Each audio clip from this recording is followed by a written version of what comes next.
नमस्कार, मैं मोनिका राणा। ये है जागो हिमाचल 365 डर के नहीं डट के, और आप देख रहे हैं हिलक्विस्ट न्यूज चैनल। चलिए शुरू करते हैं आज की खबरों के साथ। कार दुर्घटना में सरकाघाट के सलियाड़ी गांव के 2 युवकों की मौत, एक की हालत गंभीर।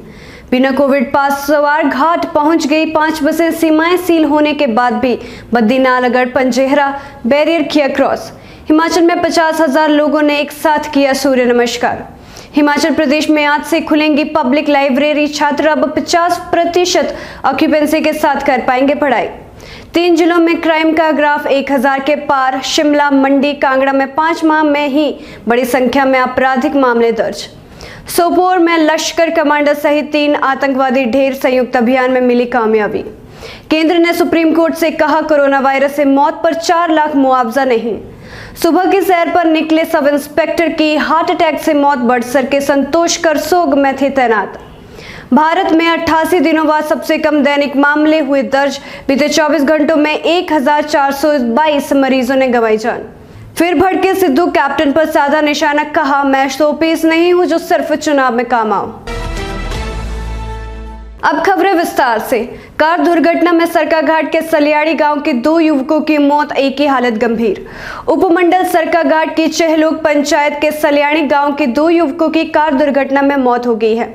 जानकारी के अनुसार 25 वर्षीय उमेश कुमार, 28 वर्षीय दिनेश कुमार और राकेश कुमार देर रात 1:30 बजे के करीब अपनी गाड़ी से रिवाल्सर की तरफ से अपने घर जा रहे थे।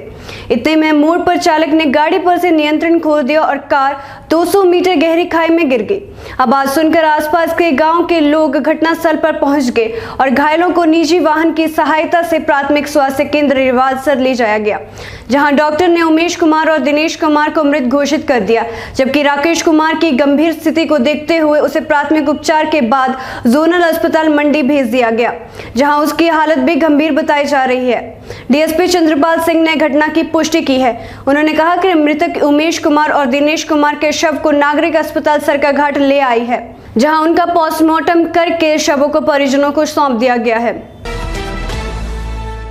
बिना कोविड पास स्वारघाट पहुंच गई। 5 बसें सीमाएं सील होने के बाद भी बद्दी, नालागढ़, पंजेहरा बैरियर किया क्रॉस।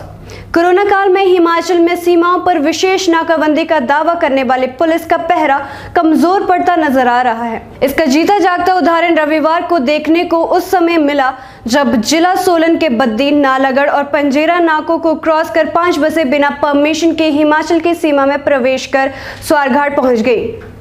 बसों में यूपी, बिहार, वेस्ट बंगाल और दिल्ली के कामगार और टूरिस्ट थे। इनमें 2 वॉल्वो बसें थी, जबकि 3 बसें सामान्य थी। स्वारघाट पुलिस ने स्वारघाट में इन बसों को रोका और 4 बसों को 5-5 हजार रुपए और एक छोटी बस को 2000 रुपए जुर्माना ठोका है। बता दें कि हिमाचल में वॉल्वो बसों के आने पर पूर्णतः प्रतिबंध है और बाहरी राज्यों से आने वाले कामगारों और टूरिस्ट के पास ई पास होना जरूरी है। हिमाचल में 50,000 लोगों ने एक साथ किया सूर्य नमस्कार। अंतर्राष्ट्रीय योग दिवस पर सोमवार को हिमाचल प्रदेश में 50,000 से अधिक लोगों ने एक साथ सूर्य नमस्कार समेत कई आसन किए। मुख्य कार्यक्रम शिमला में राज्य अतिथि गृह पीटर हॉफ में वर्चुअली आयोजित किया गया। श्री रविशंकर वर्चुअली वरिष्ठ अतिथि जुड़े। मुख्यमंत्री जयराम ठाकुर ने इस कार्यक्रम में मुख्य अतिथि के रूप में शिरकत की। कोरोना के चलते पीटर हॉफ में ज्यादा लोग एकत्र नहीं किए गए। जिला स्तर पर भी योग करने के लिए लोग वर्चुअली जुड़े। कार्यक्रम सुबह 7 बजे से शुरू हुआ। हिमाचल प्रदेश में आज से खुलेगी पब्लिक लाइब्रेरी। छात्र अब 50% ऑक्यूपेंसी के साथ कर पाएंगे पढ़ाई। हिमाचल प्रदेश में सोमवार से युवाओं के लिए पब्लिक लाइब्रेरी खुल जाएगी। इससे प्रतियोगी परीक्षाओं की तैयारी कर रहे छात्रों के लिए भी राह आसान हो जाएगी। गौर हो कि 1.5 साल से पब्लिक लाइब्रेरी में छात्रों को पढ़ने की सुविधा नहीं मिल रही है। इससे छात्र, बुजुर्ग और महिलाएं भी पब्लिक लाइब्रेरी में कोविड गाइडलाइन के अनुसार पढ़ने के लिए आ सकेंगे। राज्य में 1.5 साल से बंद पब्लिक लाइब्रेरियां 21 जून सोमवार से खुलने वाली हैं। इसको लेकर शिक्षा विभाग ने नियम तय किए हैं। 50% क्षमता के साथ इन लाइब्रेरी को खोला जाएगा। इसके लिए एसओपी का भी पालन किया जाएगा। 3 जिलों में क्राइम का ग्राफ 1000 के पार। शिमला, मंडी, कांगड़ा में 5 माह में ही बड़ी संख्या में आपराधिक मामले दर्ज। प्रदेश के 3 जिलों में वर्ष के पहले 5 महीनों के दौरान ही विभिन्न धाराओं के तहत दर्ज क्राइम के मामलों का ग्राफ 1000 को पार कर गया है। चिंताजनक तौर पर इन 3 चीजों में ही इस अवधि के दौरान प्रदेश भर में सामने आए कुल आपराधिक मामलों में से 46% दर्ज किए गए हैं। जानकारी के अनुसार मई के महीने तक प्रदेश भर के थानों में दर्ज आपराधिक मामलों का आंकड़ा 7,572 रहा है। इसमें से जिला कांगड़ा, शिमला और मंडी में ही क्राइम की घटनाओं का ग्राफ 3,524 तक जा पहुंचा है। प्रदेश के सबसे बड़े जिला कांगड़ा में जनवरी से मई तक दर्ज क्राइम के मामलों की संख्या 1,331 रही है, जो जिला मंडी में 1,099 और जिला शिमला में 1,094 मामले सामने आए हैं। सोपोर में लश्कर कमांडर सहित 3 आतंकवादी ढेर संयुक्त अभियान में मिली कामयाबी। जम्मू कश्मीर के बारामूला जिले के सोपोर में सोमवार को सुरक्षा बलों के साथ मुठभेड़ में आतंकवादी संगठन लश्कर-ए-तौबा के एक शीर्ष कमांडर समेत 3 आतंकवादी मारे गए।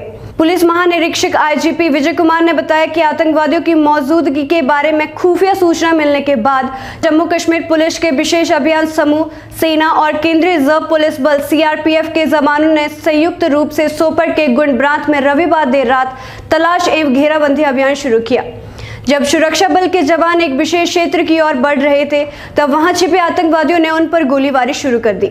उन्होंने बताया कि सुरक्षा बलों ने आतंकवादियों को आत्मसमर्पण करने का पर्याप्त मौका देने के बाद जवाबी कार्रवाई की, जिसके बाद मुठभेड़ शुरू हो गई। मुठभेड़ में 3 आतंकवादी मारे गए 3 आतंकवादियों में से 2 की पहचान लश्कर-ए-तौबा के शीर्ष कमांडर मुदासिर पंडित और असरार उर्फ अब्दुल्ला के रूप में हुई है। केंद्र ने सुप्रीम कोर्ट से कहा, कोरोना वायरस से मौत पर 4 लाख मुआवजा नहीं। केंद्र सरकार ने सुप्रीम कोर्ट को सूचित किया है कि कर राजस्व में कमी और कोरोना वायरस महामारी के कारण स्वास्थ्य खर्च में हो रही वृद्धि के चलते केंद्र पर वित्त का बड़ा दबाव है। ऐसे में कोरोना से मरने वाले सभी लोगों को 4 लाख रुपए का मुआवजा नहीं दिया जा सकता है, क्योंकि इससे आपदा राहत कोष पूरी तरह से खत्म हो जाएगा। इससे आने वाले समय में कोरोना की अन्य लहरों से निपटने के लिए की जा रही तैयारियां भी प्रभावित होंगी। आपदा कानून के तहत अनिवार्य मुआवजा सिर्फ प्राकृतिक आपदाओं जैसे भूकंप, बाढ़ आदि पर ही लागू होता है। सरकार का तर्क है कि अगर एक बीमारी से होने वाली मौत पर मुआवजा दिया जाएगा और दूसरी पर नहीं, तो ये गलत होगा। सुबह के सैर पर निकले सब इंस्पेक्टर की हार्ट अटैक से मौत, बड़सर के संतोष करसोग में थे तैनात। पुलिस थाना करसोग में तैनात सब इंस्पेक्टर संतोष राज की हार्ट अटैक से सोमवार सुबह मौत हो गई है। उन्होंने अभी 10 दिन पहले ही थाना करसोग में कार्यभार संभाला था। 55 साल के संतोष राज हमीरपुर के वटसर के निवासी थे। बताया गया कि वो थाना नजदीक आवास से सुबह की सैर के लिए निकले थे कि अचानक रास्ते में गिर गए, जिसकी सूचना स्थानीय लोगों द्वारा पुलिस को दी गई। DSP करसोग गीतांजलि ठाकुर ने कहा कि पुलिस सब इंस्पेक्टर संतोष राज के शव का पोस्टमार्टम करवाने की प्रक्रिया अमल में लाई जा रही है। भारत में 88 दिनों बाद सबसे कम दैनिक मामले हुए दर्ज। बीते 24 घंटों में 1,422 मरीजों ने गंवाई जान। भारत में 88 दिन व 24 घंटों में कोविड-19 के सबसे कम 53,256 नए मामले सामने आए हैं और इसी दौरान 1,422 मरीजों ने इस खतरनाक वायरस के आगे अपनी जान गंवा दी। बीते 24 घंटे में 78,190 मरीज कोरोना से ठीक होकर अपने घर वापस चले गए। केंद्रीय स्वास्थ्य मंत्रालय ने इस बात की जानकारी दी। फिर भड़के सिद्धू, कैप्टन पर साधा निशाना, कहा मैं सोपेश नहीं हूं जो सिर्फ चुनाव में काम आऊं। पंजाब कांग्रेस में सब कुछ सही होने के आसार नजर नहीं आ रहे हैं। हाईकमान की हर तरह की कोशिश के बावजूद नवजोत सिद्धू अमरिंदर सिंह की प्रधानी को मानने को तैयार नहीं है। सोमवार को सिद्धू फिर फॉर्म में नजर आए। उन्होंने हमेशा की तरह कैप्टन अमरिंदर सिंह पर निशाना साधते हुए कहा कि मैं शोपीस नहीं हूं जो केवल चुनाव में इस्तेमाल किया जाए। मैं कैप्टन बादल के बीच सांठ-गांठ के अपने आरोपों पर भी कायम दिखे। वे कैप्टन और बादल के बीच सांठ-गांठ के अपने आरोपों पर भी कायम दिखे। इसके अलावा उन्होंने फिलहाल में 2 विधायकों के बेटे को सरकारी नौकरी देने के फैसले का भी विरोध किया। इससे पहले पंजाब कांग्रेस का विवाद सुलझाने के लिए विधायक नवजोत सिंह सिद्धू को उप मुख्यमंत्री का पद देने की अटकलों पर विराम लग गया था। सूत्रों के अनुसार नवजोत सिंह सिद्धू पहले पार्टी हाईकमान और फिर 3 सदस्यीय कमेटी को साफ कर आए हैं कि कैप्टन अमरिंदर सिंह के अधीन किसी भी पद पर काम करना असंभव है। फिलहाल के लिए बस इतना ही। मैं मोनिका राणा आपसे विदा लेती हूँ। देखते रहिए हिलक्स न्यूज चैनल। धन्यवाद। हेलो हिमाचल 365 टीवी सूचना, समाचार, मनोरंजन, एजुकेशन और भी बहुत कुछ लेकर आ रहा है।